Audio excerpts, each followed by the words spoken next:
In today's video, we're going to talk about the airspeed formula and then about airspeed in general. Now, the question came up and was sent to me about the airspeed formula. Their basic formula is CFM times 2.4 divided by the square inches of your cross section gives you feet per second. And the question they asked is, what's the 2.4? Where did that come from?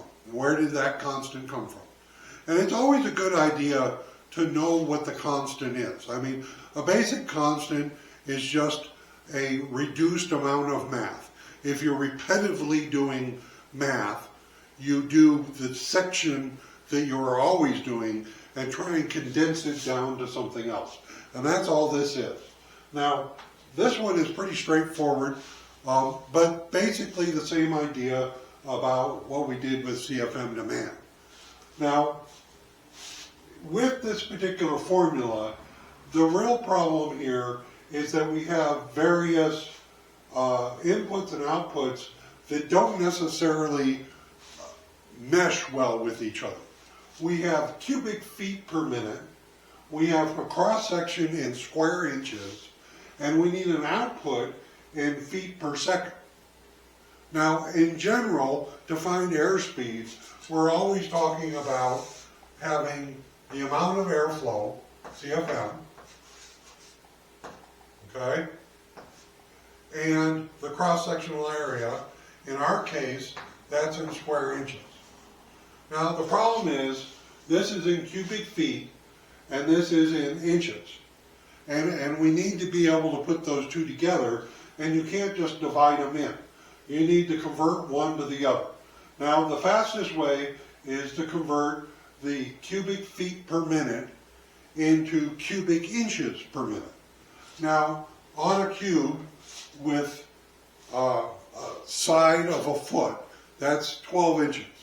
You know, you're in 3 dimensions, and so you've got 12 times 12 times 12 to find out the number of cubic inches in a cubic foot. And that's 1728.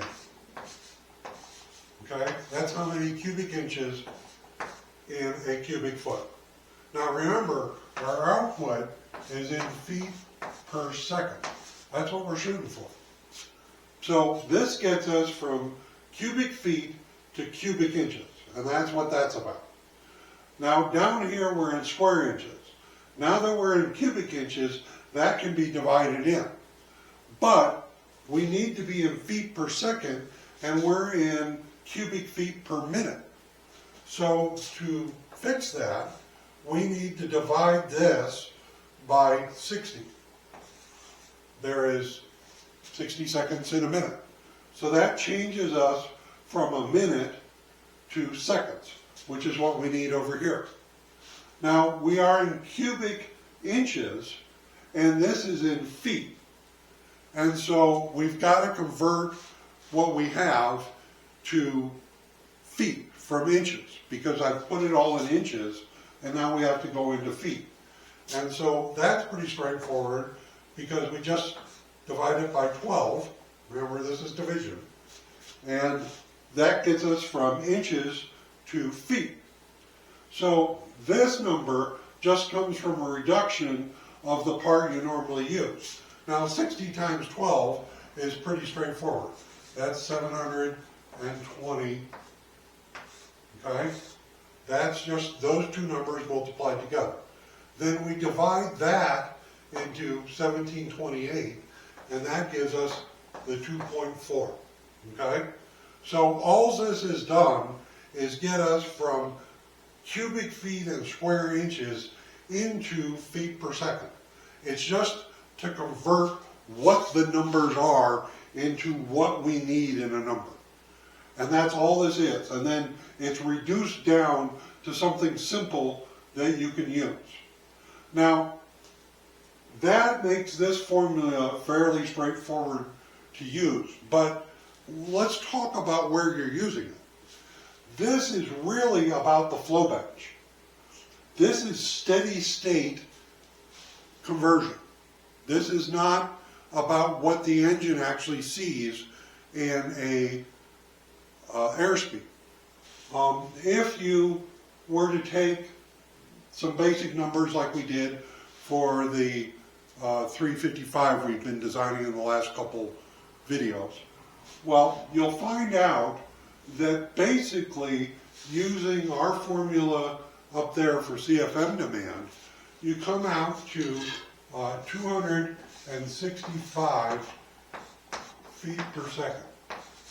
That's actually your target that you're wanting to hit. Now, I know a lot of headquarters will tell you, well, I set this at 320 and that's what I use, or 340, I made the port fast.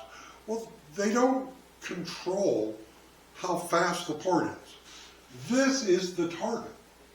And the reason that's the target is because in an engine that's running, there is an airspeed limit. That's why this actually works. And that's why the inertial ram can be sorted out. You can't just keep increasing airspeed. And this is not the real airspeed. And we have kind of touched on that before. The problem is, when you're working on a flow bench, it's steady state. It's continuous. So basically, it's like looking at the entire cycle that is 2 rotations of the engine, or 720 degrees. But we talked about this in CFM demand. That is not the fill cycle. The fill part of it, the induction cycle, is only about 1/3 of that time. And so when you shorten the fill time by 2/3, if you reduce it to just 1/3 of the time you have, you're basically tripling this speed. And so that's going to take you up to the number that a lot of guys use, where they talk about, well, the actual speed is 0.55 Mach or 0.6 Mach, which a Mach, remember, is a percentage of the speed of sound. And so that's where we start getting that, like I said, I'll use 0.55 Mach. That's Mach, but anyway.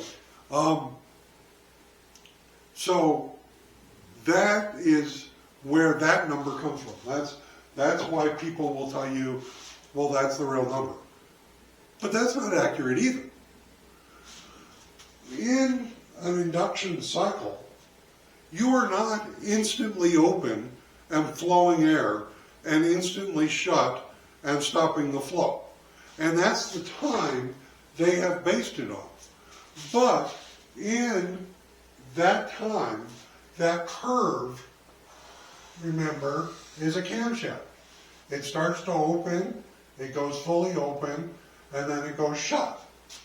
And if you plot out how much that is, depending on the camshaft, in that time period, you actually only have about, 0.65 to maybe 0.7, so 65 to 70% of that time where you're not completely open.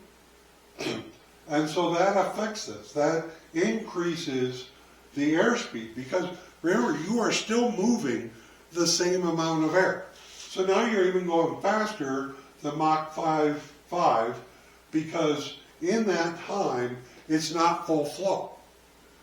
And then, on top of that, as this goes shut down here, you are reducing the cross-sectional area. Now, in a lot of things that we do, guys will quote Bernoulli's law that the airspeed goes up and the volume stays the same. And in some places like this, that's true to a certain extent. But the air has an airspeed limit. And so Bernoulli's law doesn't always apply to what we're doing. And we probably need to talk about sonic choke and what happens in a port at those high airspeeds. But that's a whole other video. At the moment, I want you to be aware that we are already increasing this by another, 25, 30%. And then by closing off the valve, because remember, we talk about inertial ram, and there's a reason it's using 10% of valve lift against diameter, because that's an area, a cross-sectional area. And as you're closing off that cross-section, well, your airspeed, because at this point, remember, as you're filling, as you're going through the fill cycle, your airspeed is growing. Because you started out somewhat closed, well, completely closed, but the air is piling up behind it. And you start moving more and more air. And so your fastest airspeed is actually right at the closing point, or about 10% of the closing point of the intake valve. Well, at that point, you are basically at Mach speed. And that's why I keep saying that I feel like the real number is the speed of sound. Because that is where you start looking at. Now, to truly model that, because you've got varying flow because of cross-sectional area changes and varying airspeed and whatnot, I can't do it in simple math. I have tried to go through it, but it becomes really difficult to make that. It'd probably have to be done in some sort of CFD program or something to find out at that point what the true airspeed is. Because it can't be any of these numbers. It has to be the speed of sound. And why am I so convinced of that when everybody else doesn't seem to think so? And it's because air changes at the speed of sound. We know from aircraft testing that the sound barrier was a problem. Air starts behaving differently when it hits that speed of sound. And so that is a effect that would explain why the engine is done when it hits that number. Now, if you have that speed limit, if you have that upper speed limit, you can't go faster than this, and you try and change the airspeed that you see on the flow bench, all you're really doing is lowering the RPM at which you will be at the 265 feet per second. Because that's going to equate out to basically the speed of sound in the running engine. That's why the CFM demand formula works. So when you're doing this on the bench, you have to target a much more realistic number. Otherwise, you are overestimating what you're going to get. And this is why I say the flow bench can lie to you.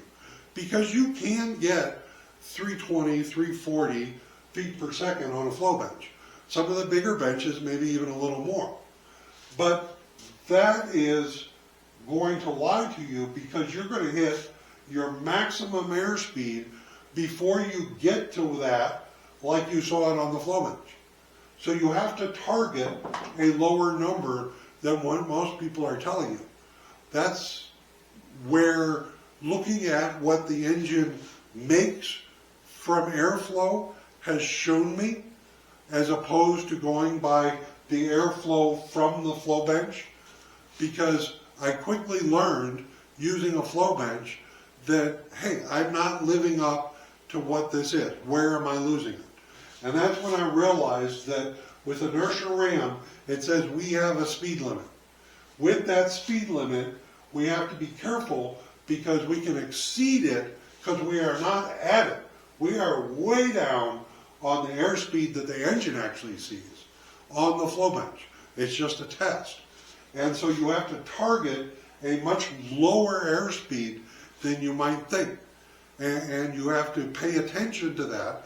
And that's why I say you have to pay attention to cross-sectional area and not just believe the flow numbers you are getting from the bench.